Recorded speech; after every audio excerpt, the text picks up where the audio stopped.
আসসালামু আলাইকুম। আমি পপি। দীর্ঘ 28 বছর চলচ্চিত্রে কাজ করেছি, অনেক সুনামের সাথে, সম্মানের সাথে। কোটি কোটি দর্শকদের ভালোবাসা পেয়েছি, ইন্ডাস্ট্রির মানুষের ভালোবাসা পেয়েছি। কিন্তু এই মুহূর্তে আমি ক্যামেরার সামনে কথা বলছি একজন ব্যর্থ মানুষ হিসাবে। ব্যর্থ মানুষ বলছি এই কারণে, সবার মন জয় করতে পারলেও দীর্ঘ 28 বছর আমি যাদের জন্য কাজ করেছি, যাদেরকে এই হাতে লালন পালন করেছি, তাদের কাছে আমি অযোগ্য একজন মানুষ। তাদের মন মতো চলতে পারিনি, তাদের মনের মতো করে নিয়ন্ত্রিত হতে পারিনি। হয়েছি, একসময় হয়েছি, কিন্তু এখন হতে পারি না। তার করে বলেছি আমি একজন ব্যর্থ মানুষ। একটা মানুষ তো সবসময় সবার কাছে ভালো হতে পারে না, সব সময়ের জন্য ভালো হতে পারে না। আমি যখন ইনকাম করেছি,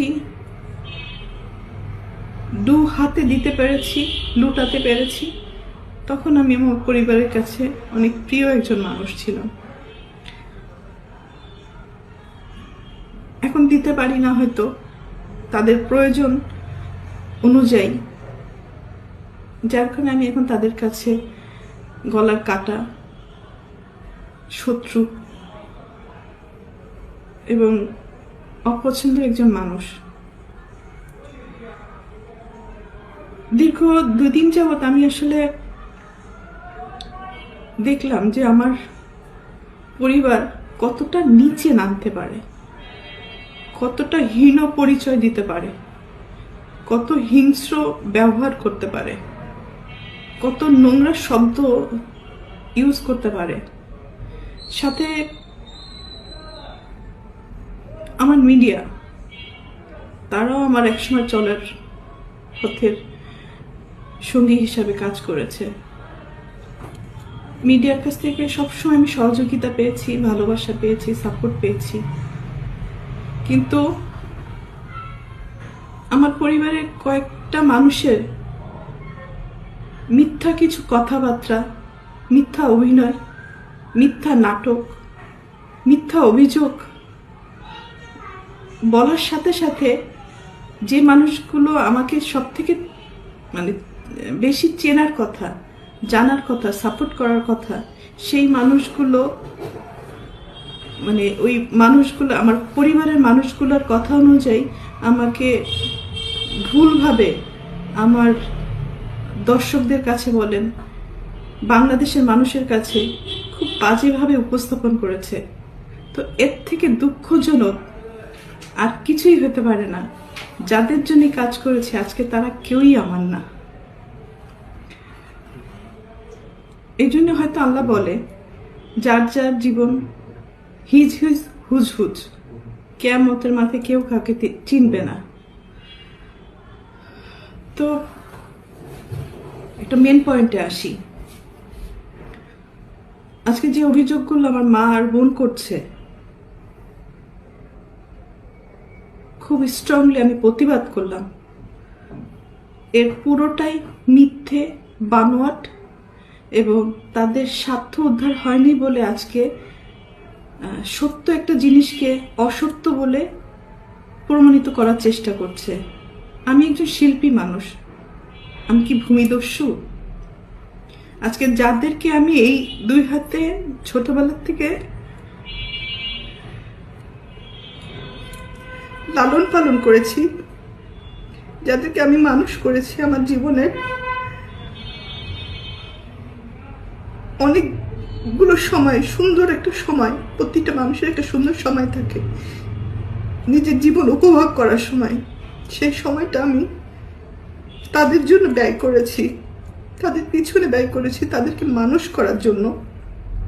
কারণ আমার বাবা মায়ের সন্তান আমার সন্তান না, কিন্তু তারা কিন্তু আমার দায়িত্ব না। তারপরেও আমি আমার ভাই বোনদেরকে নিজের সন্তান হিসেবে লালন পালন করেছি, দায়িত্ব পালন করেছি।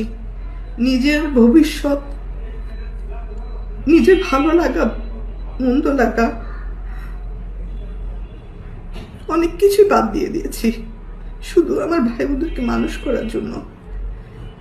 কিন্তু এখন এসে দেখলাম মানুষ তো হয়নি, হিংস্র কিছু পশু বলবো না, পশুরা তো আসলে খুব কৃতজ্ঞতা থাকে পশুদের মধ্যে, কিন্তু এদের মধ্যে সেই কৃতজ্ঞতা বোধটুকুও নেই। আর উপরের দিকে থুতু ফেললে তো নিচের দিকেই আসে। কাদের নামে অভিযোগ করব? অভিযোগ তো আসলে করে বাইরের লোকদের মানে নামে। আর আমি যেহেতু আমার ভাই বোনদেরকে, আমার বাবা মাকে অনেক ভালোবাসি, যার কারণে আমার জীবনে আমি অনেক কিছু ফেস করেছি তাদের দ্বারা। নির্যাতিত হয়েছি, লাঞ্ছিত হয়েছি, অপমানিত হয়েছি। নিজের এত বছর যে আমি ইন্ডাস্ট্রিতে ইনকাম করেছি, তারা আমার সাথে বেইমানি করেছে। আমার সমস্ত অর্থ আমার কাছ থেকে নিয়ে নিয়েছে। আমার টাকা দিয়ে কেনা সয় সম্পত্তি কোনো কিছুই আমার নামে ছিল না, আমার প্রত্যেকটা ভাই বোনের নামে ছিল। আমার অ্যাকাউন্টগুলো শূন্য ছিল এবং আমার গাড়ি, শুধু আমার দেহটা ছাড়া আমার কোনো কিছুই আমার ছিল না, সব কিছুই তাদের আন্ডারে ছিল। আমিও তাদের আন্ডারে ছিলাম। তো একটা পর্যায়ে এসে মানুষের জীবনে বেঁচে থাকার জন্য কিছু না কিছু প্রয়োজন হয়। তো বেঁচে থাকার মতো শুধু আমার জানটা ছিল হয়তো। তো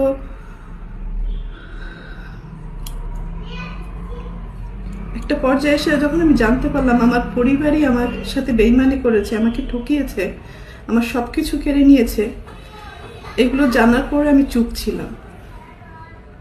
আমি যাদেরকে কোলে পিঠে মানুষ করেছি এই হাত দিয়ে, আমি তাদের দ্বারা অনেক বেশি নির্যাতিত হয়েছি। তারা আমাকে ফিজিক্যালি অ্যাসল্ট করেছে, আমার টাকা চুরি করে আমাকে মারার প্ল্যান করেছে, আমাকে খুন করে ফেলার জন্য টাকা দিয়েছে খুনিকে।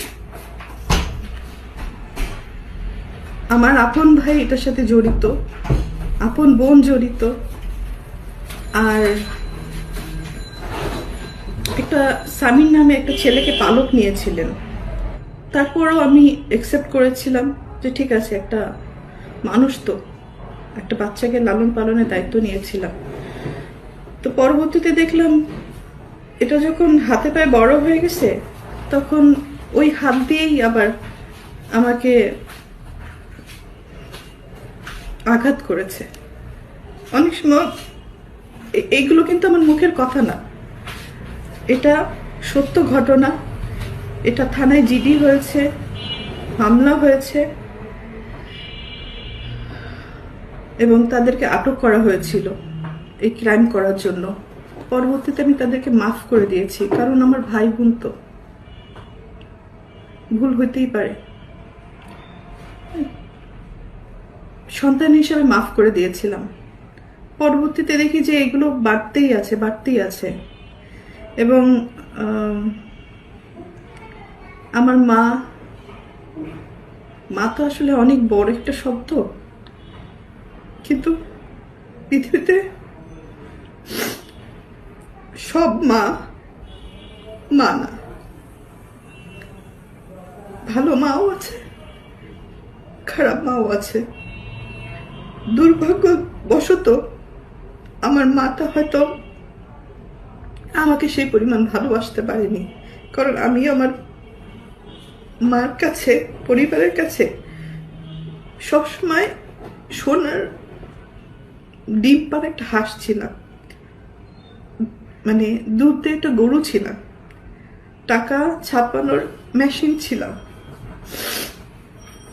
সন্তান হিসেবে কখনো ওই ভালোবাসাটা, ওই কেয়ারিংটা পাইনি। তারপরও কোনো অভিযোগ নেই, আগেও ছিল না, এখনো নেই। আর আমি আমার মনকে বুঝ দিয়ে নিয়েছি। মা বড় মাছের মাথাটা তার পাতে দেয়, আর যখন ইনকাম করতে পারে না, পরবর্তীতে যে ইনকাম করে সেই মাছের মাথাটা প্লেট চেঞ্জ হয়ে যায়। তো আমার বেলায় আমি অনেক কিছুই, হয়তো ফিল্মের নায়িকা, আমি অনেক কিছুই মানে বাস্তব জীবনে দেখেছি। তো এতটুকু বলতে পারি, আমি ক্যামেরায় একজন ভালো অভিনেত্রী। ক্যামেরার সামনে স্ক্রিপ্ট পড়েছি, ডিরেক্টরের ডিরেকশন ফলো করেছি, হয়তো 3বার ন্যাশনাল অ্যাওয়ার্ড পেয়েছি। একজন ভালো অভিনেত্রী হিসাবে পুরস্কৃত স্বীকৃতি পেয়েছি আমি। কিন্তু বাস্তব জীবনে আমি খুবই কাঁচা একজন অভিনেত্রী। মানে অভিনয়টা আমার দ্বারা হয় না। অনেক কিছু সহ্য করেছি, তো মুখ বুঝে সহ্য করাটাই হয়তো আমার পরিবার আমার দুর্বলতা মনে করেছে, আমার ক্ষতি করেছে যারা যারা, তারা সবাই মনে করেছে আমি হয়তো চুপ থাকি, হজম করি, কারো ক্ষতি করি না, এটা আমার দুর্বলতা। কিন্তু মানুষের যখন দেয়ালে পিঠ ঠেকে যায়, তখন সে একটা না একটা পর্যায়ে প্রোটেস্ট করে। তো আজকে আমার এই বক্তব্যটা হচ্ছে অন্যায়ের বিরুদ্ধে প্রোটেস্ট করলাম। মা বলে যে সমস্ত কথা ইমোশনালি মানুষকে ব্ল্যাকমেলিং করে, আমি এর আগেও তাকে মাফ করে দিয়েছি। আমার মা কথায় কথায় বলে যে আমাকে খাট কিনে দিল না, আমাকে মোবাইল কিনে দিল না, আমাকে টিভি কিনে দিল না। ভাই, একটা পরিবারে যখন একজন উপার্জন করে, সে যখন কোনো কিছু কিনে নিয়ে আসে, ধরেন আমি একটা ফ্যান কিনে নিয়েছি, তখন কি আমি বলবো যে মা এই ফ্যানটা আপনার জন্য, শুধু আপনিই বাতাস খাবেন আর বাকিরা কেউ খাবে না? বা আমার বাসায় আরো 5 জন লোক আছে, 5টা ভাই বোন আছে, তো আমি কি ফ্যান কিনলে আমার মার জন্য একটা কিনবো, আমার 5টা ভাই বোনের জন্য 5টা ফ্যান কিনবো? একটা টিভি যখন কিনে নিয়ে আসি, তখন আমি আমার মাকে বলবো যে মা আপনার জন্য একটা টিভি কিনে নিয়েছি, এবং আমার আরো 5টা ভাই বোন। দীর্ঘ 4.5 বছর 5 বছর বাবা আমার কাছে ছিল, তার সবকিছু আমি দেখাশোনা করেছি। তার ট্রিটমেন্ট থেকে শুরু করে সবকিছু আমার দায়িত্বে ছিল। তো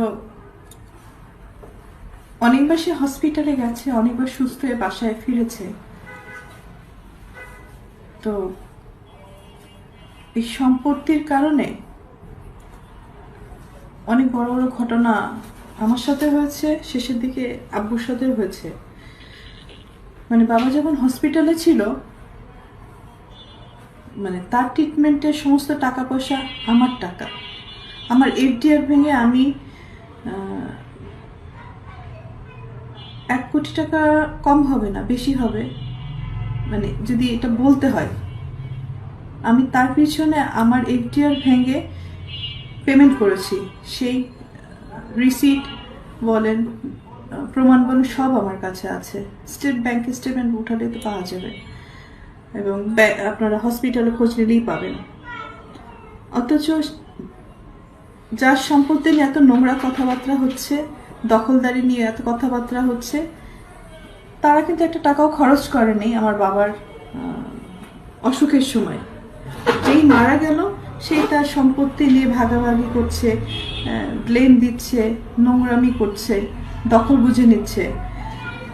আর দীপু, বাবার লাশটাও ধরতে চাও নাই। আর আজকে বাবার সম্পত্তি নিয়ে কত রকম নোংরামি করছো। কোথায় ছিল এই সমস্ত? মানে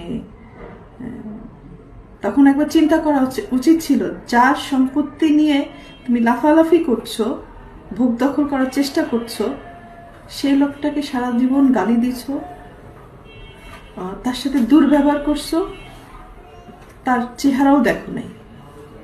সব প্রমাণ কিন্তু আমার কাছে আছে, এটা আমি এখন দিব তোমাকে, যেত না। যাই হোক, শেষটা এটাই বলবো, আপনারা সবাই ভালো থাকেন, আমাকেও ভালো থাকতে দেন, সম্মানের সাথে যেন আমার মৃত্যু হয়, এই কামনাটুকু